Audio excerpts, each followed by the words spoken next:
नारायणाय विद्महे वासुदेवाय धीमहि तन्नो विष्णु प्रचोदयात्। सत्य सनातन धर्म यूट्यूब चैनल पर आप सभी का स्वागत है। आइए सुनते हैं वैशाख मास के अगले अध्याय की कथा। व्याध बोला कि हे ब्राह्मण, आपने समस्त शुभ फल के दाता वैशाख धर्म विष्णु भगवान के निमित्त बताए। सो हे प्रभु, वह विष्णु कैसे हैं? उनके लक्षण परिणाम क्या हैं? कैसे लोग अपने सद्भावों से उन्हें जान सकते हैं? वैशाख धर्म क्या है जिसने विष्णु भगवान प्रसन्न होते हैं? यह सब मुझे बताइए, मैं आपका सेवक हूँ। व्याघ्र के इस प्रकार पूछने पर जगत के स्वामी नारायण को नमस्कार करके शंख मुनि बोले कि हे व्यास सुन, मैं विष्णु भगवान के कलमश रहित रूप का वर्णन करता हूँ।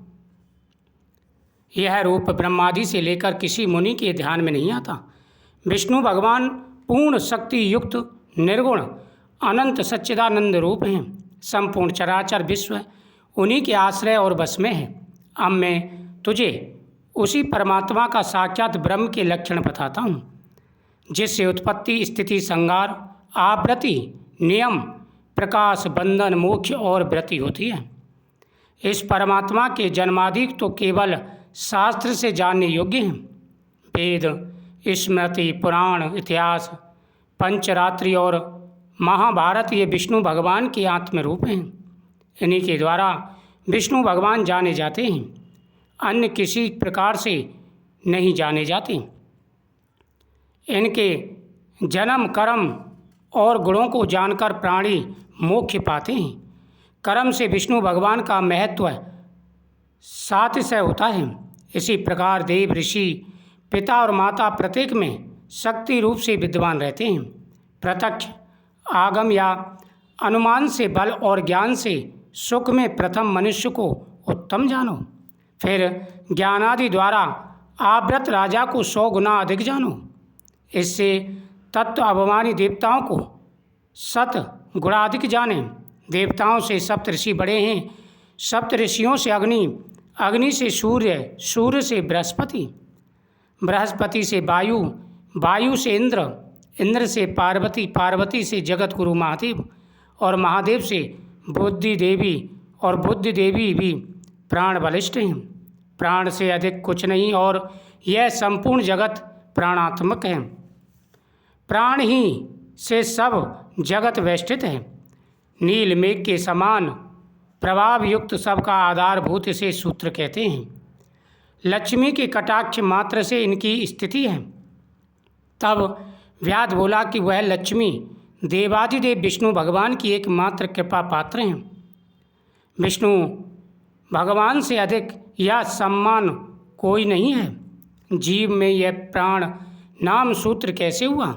हे ब्राह्मण, मेरे सामने इसका निर्णय कीजिए। शंख मुनि बोले, हे व्याध, जो निर्णय तू पूछता है वह सुन। मैं संपूर्ण जीवों द्वारा प्राणधिक्य के उपदेश से कहता हूँ। प्राचीन काल में नारायण भगवान ने कमल योनि में ब्रह्मा आदि देवता आदि की उत्पत्ति की। मैं ब्रह्मा को तुम्हारा राजा बनाऊंगा और जो कोई तुम में सर्वश्रेष्ठ हो उसे तुम युवराज बनाओ। भगवान विष्णु ने इस प्रकार से ब्रह्मदेव को आदेश दिया, परंतु वह शील शौर्य और गुणों से युक्त हो। भगवान के ऐसे कहने पर सब देवता इंद्र के पास जाकर परस्पर विवाद करने लगे। कोई सूर्य को सर्वश्रेष्ठ कहता, कोई इंद्र को, कोई चुपचाप खड़े रहे। जब वह किसी प्रकार से निर्णय नहीं कर पाए तब नारायण के पास गए और नमस्कार कर हाथ जोड़कर कहने लगे, हे महाराज, हमने आपसे निवेदन किया है, कृपा करके आप इसका निवारण कीजिए।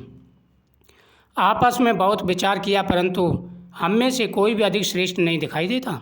अतः हे प्रभु, आप ही इसका निर्णय करके हमारी संशय को दूर करिए। देवताओं के इस प्रश्न को सुनकर भगवान हंसकर कहने लगे, मेरे विराट रूप शरीर में से जिसके निकलने से शरीर गिर पड़े और फिर उसके प्रवेश होने से खड़ा हो जाए वही सब देवताओं में अधिक श्रेष्ठ है और कोई नहीं। यह सुनकर देवताओं ने तथास्तु कहा। तब जयंत नामक देवता भगवान के पैरों से निकल गया। तब उनको पंगु कहलाने लगे। गुहेंद्रियों से दक्ष नामक प्रजापति निकल गए। तब उसे शरण कहने लगे। हाथों से संपूर्ण देवताओं का स्वामी इंद्र निकला। उसे हस्तीन कहने लगे। नेत्रों से सूर्य निकला। तब उसे काना कहने लगे। नाक से अश्विनी कुमार निकले। उन्हें नाश का रहित कहने लगे। कानों से दिशाएं निकली। तब उन्हें बहरा कहने लगे। जिह्वा से वरुण निकल गया। उसे अरसंग कहने लगे। वाणी से वाणीश्वर अग्नि निकला। तब उसे गूंगा कहने लगे। रुद्र मन से निकला तो उसे जड़ कहने लगे। इसी तरह सभी देवता शरीर के विभिन्न अंगों से निकले, परंतु फिर भी शरीर नहीं गिरा। वह सुनते रहे, खाते पीते सूंघते बोलते चलते रहे। फिर प्राण के निकलते ही उसे मृत कहने लगे। तब देवता विस्मित हो कहने लगे, जो कोई हम में से इस गिरी हुई देह के उठाने में समर्थ होगा वही सर्वश्रेष्ठ होगा और वही युवराज होगा। ऐसी प्रतिज्ञा अगर क्रम से जैसे जैसे निकले थे वैसे वैसे प्रवेश करने पर देह फिर नहीं उठी। अंत में प्राणों के प्रवेश करते ही शरीर उठ खड़ा हुआ। तब देवताओं ने निश्चय किया, बल ज्ञान धैर्य वैराग्य और जीवन से भी अधिक यह प्राण समस्त देवताओं का अधीश्वर और व्यापक है। अतएव प्राण को ही युवराज बनाया गया और उसके सम्मानार्थ साम वेद का गान करने लगे। इसलिए स्थावर और जंगात्मक यह सृष्टि प्राणात्मक है। अधिक बलवान और सब जीवों का अंतरात्मा भिन्न भिन्न कर्मों का संपादन करने वाला है। बिना प्राणों के संसार में कुछ वृद्धि नहीं होती, ना कुछ रहता है। प्राण ही सबसे मुख्य है। शरीर में अगर प्राण ना रहें तो व्यक्ति कोई किसी काम का नहीं रहता। यही प्राण देवात्मक और सर्व देव में व्यापक तथा वासुदेव भगवान का अनुवर्ती और वशीभूत है। इसी से प्राण को विष्णु का बड़ा सहायक कहते हैं। विष्णु भगवान का ऐसा महत्व और लक्षण जानकर जीव पूर्व जन्म के मनवंत शरीर त्याग कर नारायण के समीप परम धाम को जाता है। शंख मुनि के ऐसे वाक्य सुनकर व्याघ्र प्रसन्न हो कहने लगा, सर्वेश्वर, प्राण की महिमा जो कही वह विदित है, न सुनी गई है और न मैंने किसी के मुख से इसका वर्णन सुना। आप मुझसे कहिए। शंख मुनि बोले, प्राचीन काल में देवादिदेव अनामय नारायण भगवान का अश्वमेघ द्वारा पूजन करने के लिए प्राण गंगा तट पर गया। वहाँ बहुत से मुनियों को संग ले हल से भूमि को शुद्ध करने लगा। जहाँ पृथ्वी के नीचे गुफा में कंडव नाम के महात्मा समाधि लगाए हुए बैठे थे, वह हल से बाहर खिंच आए।